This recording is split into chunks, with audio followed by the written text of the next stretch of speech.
Alhamdulillahirabbil alamin wa bihi nasta'in ala umuri dunya waddin wassalatu wassalamu ala asrofil anbiya'i wal mursalin wa ala alihi wa sahbihi ajma'in amma ba'du. Faqad qala Allah ta'ala fil Qur'anil Karim, a'udzu billahi minasyaitonir rajim, bismillahirrahmanirrahim, la in syakartum la azidanakum wa la in kafartum inna adzabi lasyadid. Al-ayat, sadaqallahul azim.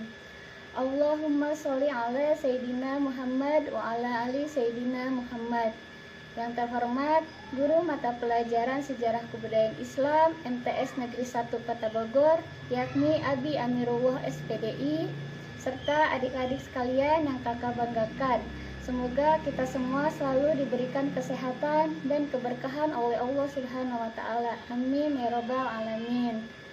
Dalam video ini kakak akan melanjutkan materi sejarah Daulah Umayyah, yang mana kali ini tentang tokoh ilmuwan muslim terkemuka Daulah Umayyah. Yang pertama ada tokoh ahli ilmu hadis. Ilmu hadis mulai dirintis pada masa Khalifah Abdul Malik bin Marwan 65 sampai 86. Para tabi'in mulai menulis hadis dan berkembang dengan gerakan rihlah ilmiah, yaitu pengembaraan ilmiah yang dilakukan muhadisin dari kota ke kota untuk mendapatkan hadis dari para sahabat yang masih hidup dan tersebar di berbagai kota. Abu Bakar Muhammad bin Muslim bin Ubaidillah bin Shihab Az-Zuhri dianggap sebagai penulis hadis pertama pada masa Daulah Umayyah. Pembukuan hadis berikutnya oleh Ibnu Zuraz 150 Hijriah, Arabi bin Shabih 160 Hijriah, dan masih banyak lagi ulama lainnya. Pembukuan hadis dimulai sejak akhir masa pemerintahan Bani Umayyah, tapi belum begitu sempurna. Pembukuan hadis berikutnya mulai sempurna pada masa dinasti Bani Abbasiyah. Yang kedua ada tokoh ahli tafsir. Ilmu tafsir adalah ilmu yang dikhususkan untuk mengetahui kandungan ayat-ayat Al-Quran. Setelah Rasulullah wafat, para sahabat Nabi seperti Ali bin Abu Thalib, Abdullah bin Abbas, Abdullah bin Mas'ud, Ubay bin Ka'ab mulai menafsirkan ayat-ayat Al-Quran berdasarkan dari Rasulullah lewat pendengaran mereka ketika Rasulullah masih hidup. Mereka dianggap sebagai pendiri mazhab tafsir dalam Islam. Nah, pada masa itu lahir beberapa madrasah yang mengajarkan untuk kajian ilmu tafsir, diantaranya 1. Madrasah Makkah atau Madrasah Ibnu Abbas, yang melahirkan mufasir terkenal seperti Mujahid bin Zubair, Sa'id bin Zubair, Ikrimah Maulana Ibnu Abbas, Tawus al-Yamani, dan Atha bin Abi Robah. Yang kedua ada Madrasah Madinah atau Madrasah Ubay bin Ka'ab, yang menghasilkan pakar tafsir seperti Zaid bin Aslam, Abul Aliyah, dan Muhammad bin Ka'ab Al-Quradli. Dan yang ketiga ada Madrasah Irak atau Madrasah Ibnu Mas'ud. Di antaranya murid-muridnya yang terkenal adalah Alqamah bin Qais, Hasan al-Basri, dan Qatadah bin Di'amah as-Sudi. Kemudian yang ketiga ada tokoh ahli ilmu fikih. Ilmu fikih yang berarti pedoman hukum dalam memahami masalah berdasarkan suatu perintah untuk melakukan suatu perbuatan. Perintah tidak melakukan atau perbuatan dan memilih antara melakukan atau tidak melakukannya. Dasar dan pedoman pokok yang telah dibukukan kemudian disebut usul fikih. Ulama-ulama tabi'in pada masa Bani Umayyah diantaranya adalah Syuriyah bin Haris, Alqamah bin Qais, Masruq al-Ajda, Al-Aswad bin Yazid. Kemudian diikuti oleh murid-murid mereka, yaitu Ibrahim An-Nakh 95 Hijriah dan Amir bin Syurahbil As-Sya'bi 104 Hijriah. Sesudah itu digantikan oleh Hammad bin Abu Sulaiman 120 Hijriah. yaitu guru dari Abu Hanifah.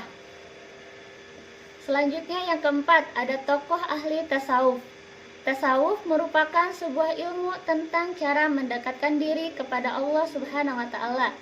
Tujuannya agar hidup semakin mendapatkan makna yang mendalam serta mendapatkan ketentraman jiwa. Ilmu tasawuf berusaha agar hidup manusia memiliki akhlak mulia, sempurna dan kamil.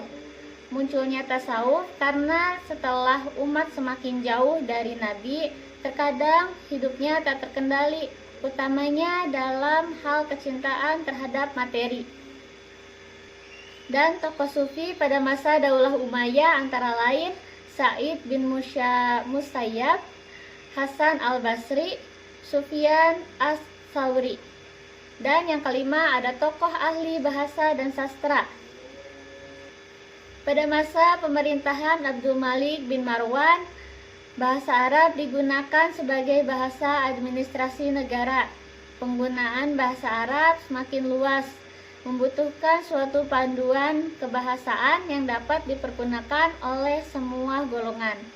Hal itu mendorong lahirnya seorang ahli bahasa yang bernama Sibawaihi. Ia mengarang sebuah buku yang berisi pokok-pokok kaidah bahasa Arab yang berjudul Alkitab. Buku tersebut bahkan termasyhur hingga saat ini. Sastrawan atau sastrawan muslim muncul pada masa ini antara lain Nu'man bin Bashir al-Ansori pada tahun 65 Hijriah sampai atau 680 Masehi. Qais bin Mulawah termasyhur dengan sebutan Laila Majnun pada tahun 84 Hijriah atau 699 Masehi. Al-Akhtal tahun 95 atau 710 Masehi dan Abu Aswad al-Duwali 69 Hijriah. Lalu ada Al-Farasdak tahun 114 Hijriah atau 732 Masehi. Yang keenam ada tokoh ahli sejarah dan geografi. Sejarah dan geografi adalah ilmu yang membahas tentang perjalanan hidup, kisah, dan riwayat. Pada masa dinasti Bani Umayyah, Khalifah Muawiyah bin Abu Sufyan memerintahkan Ubaid bin Syariyah al-Jurhumi untuk menulis buku sejarah masa lalu dan masa Bani Umayyah. Di antara karyanya adalah Kitab Al-Muluk wal Akhbar Al-Madi atau buku catatan sejarah raja-raja masa lalu. Sejarawan lainnya adalah Suhara Abadi yang menulis buku Kitabul Amsal. Dan yang terakhir ada tokoh ahli ilmu kedokteran.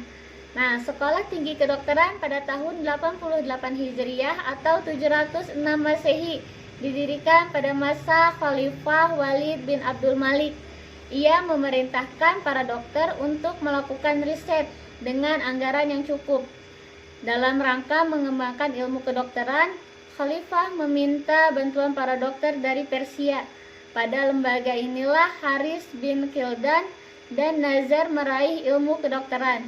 Selain itu, gerakan terjemah buku-buku kedokteran mendukung perkembangan ilmu kedokteran di masa Bani Umayyah. Khalid bin Zaid bin Muawiyah adalah orang pertama yang menerjemahkan buku tentang astronomi, kedokteran, dan kimia.